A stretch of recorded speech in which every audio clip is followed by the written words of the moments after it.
আসসালামু আলাইকুম। সবাই কেমন আছেন? আপনাদের দোয়া ও আল্লাহর রহমতে আমরা সবাই ভালো আছি। আজকে কোনো রেসিপি না, আজকে কালকে বাজার থেকে কি কিনে আনলাম সেগুলোই শেয়ার করব। এই ফলটি দেখছেন, এই ফলটি হলো ড্রাগন ফল। অবশ্যই অনেকেই খেয়েছেন, অনেকেই খান নাই, তবে আজকে এই ফলটি কেটে দেখাবো। কারণ এই ফলের যে দাম রে বাবা, একটা ফল কিনছি 80 টাকা দিয়ে, কি দাম! দেখেন এর ভিতরে কি এমন জিনিস আছে দেখেন। একটা ফলের দাম যদি এরকম হয় তাহলে কেমন করে খাওয়া যাবে? অন্যান্য ফলের দাম একটু কম আছে, এই ফলটা একটু দামি ফল, এই জন্য এর দামও বেশি। ভাবলাম যে তাসনিয়া খেতে পারবে, কিন্তু কিনে আনার পর তাসনিয়া তেমন একটা পছন্দ করেনি, তাই আপনাদের কেটে দেখাচ্ছি। দেখেন অনেক নরম, আলতোভাবে একটু চাপ দিলেই উঠে আসবে। এই ফলগুলো যারা পুডিং তৈরি করেন বা ফালুদা রেসিপি তৈরি করেন তাদের জন্য এই ড্রাগন ফলটা খুব ভালো হবে, কারণ কালার আসবে খুব ভালো।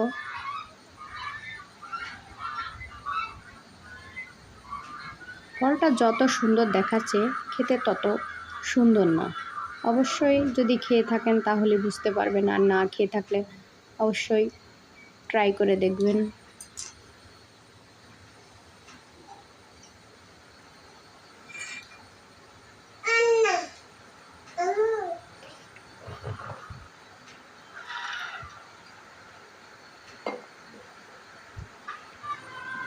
এইভাবে আমি সবগুলো ফল উঠিয়ে নিলাম। উঠিয়ে নেওয়ার পর দেখেন কেমন কেমন খোসার আবরণটা কেমন দেখেন। আমি এবার আরেক পিস এই ড্রাগন ফল কেটে নিচ্ছি, কেটে নিয়ে আপনাদের দেখিয়ে দিচ্ছি।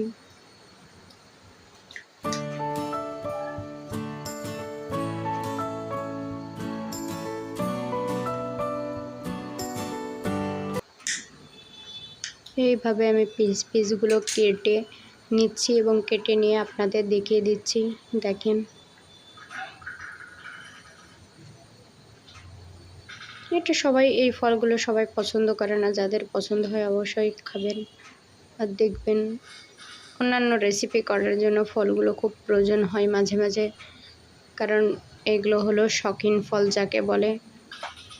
আর বাকি পিসটা রেখে দেবো পরে তাসনিয়ার জন্য। কেটে নেওয়ার পর দেখেন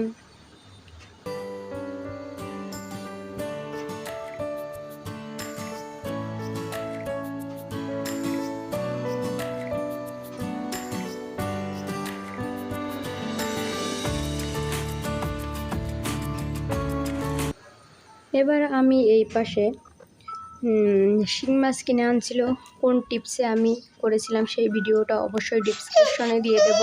আর এই যে মাছের ডিম হয়েছিল, এই মাছের ডিমটা আমি আজকে ভাজি করব আর রান্না করব। দেখেন রান্নার প্রসেসে চলে আসলাম, রান্নার প্রসেস শুরু হয়ে গেছে। আমি রান্না করার পর কালারটা ক্যামেরায় সুন্দরভাবে আসেনি, পরিবেশন করে আপনাদের একটু দেখিয়ে দিচ্ছি। দেখেন কালারটা কত সুন্দর আসছে।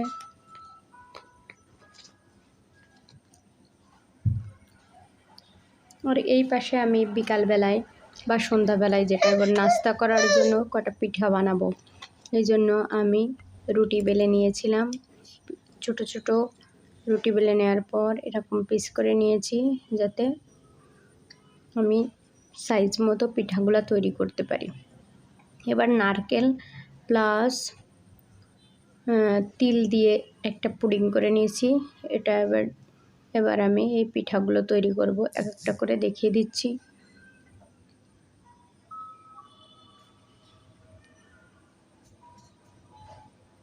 জানি না অনেক দিনের চাউল মনে হয় একটু ফেটে ফেটে যাচ্ছিল।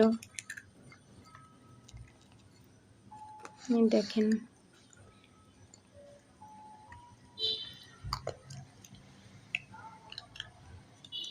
দ্বিতীয়টাও করে নেব, করে নিয়ে আপনাদের দেখিয়ে দিচ্ছি।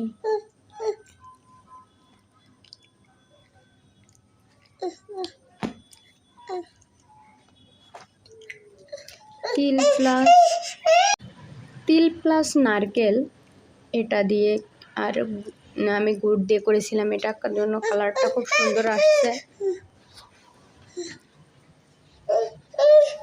আপনারা চাইলে সুন্দর করে এইভাবে অবশ্যই এই পিঠাটি তৈরি করতে পারেন। সুন্দর শেপ, আমার থেকে অনেক সুন্দর শেপ করেও করতে পারেন। আমার শেপটা হয়তো অত সুন্দর হয়নি, তবু যেরকম হয়েছে আমি ট্রাই করছি সুন্দর করার। আমার যদি কোনো প্রকার ভুল হয়ে থাকে অবশ্যই ক্ষমা দৃষ্টি দিয়ে দেখবেন। এবার আমি পিঠাগুলো তৃতীয়টাও তৈরি করে নিচ্ছি।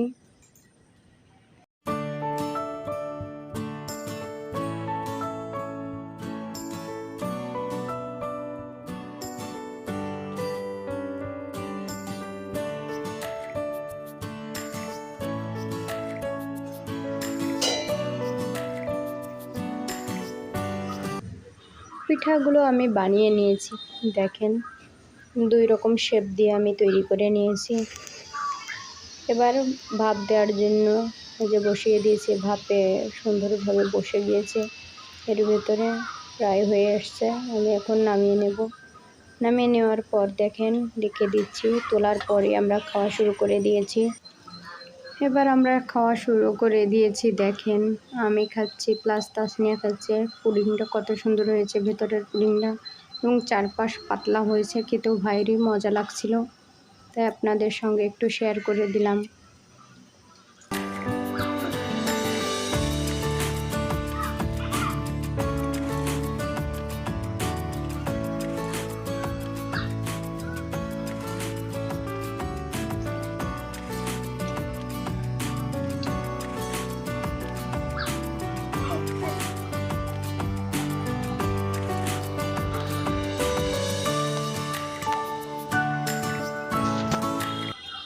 এবার আমি এই দিকে যে নাড়ুর খামিরটা বেঁচে ছিল সেটা দিয়ে 2টা নাড়ু হয়েছে, আর এই যে পিঠাগুলো ওই পাশে হয়ে গিয়েছিল, আবারও পিঠাগুলো বসিয়ে দেবো। এই জন্য পিঠাগুলো দ্বিতীয় স্টেপে বসিয়ে দিচ্ছি।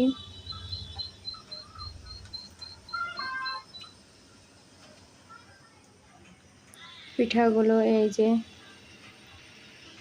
বসিয়ে দিয়েছি, বসানোর পরে হয়ে গিয়েছে। সব পিঠাগুলো এবার দেখিয়ে দিচ্ছি।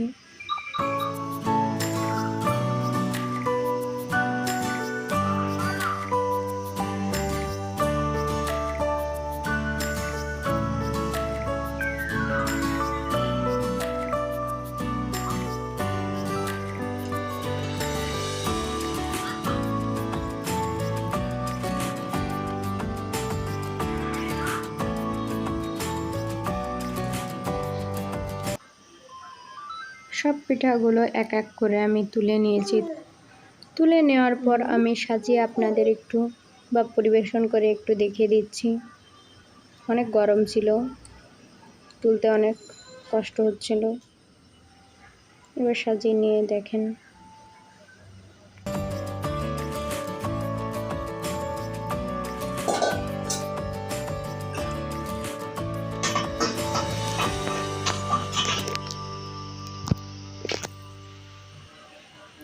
সবাই ভালো থাকবেন এবং আমার চ্যানেলে একটা লাইক দিতে একদমই ভুলবেন না, এবং চ্যানেলের পাশে সবসময়ই থাকবেন, এবং এই রকম নানান রকম রেসিপি পেতে অবশ্যই আমার চ্যানেলটি সাবস্ক্রাইব করে রাখুন।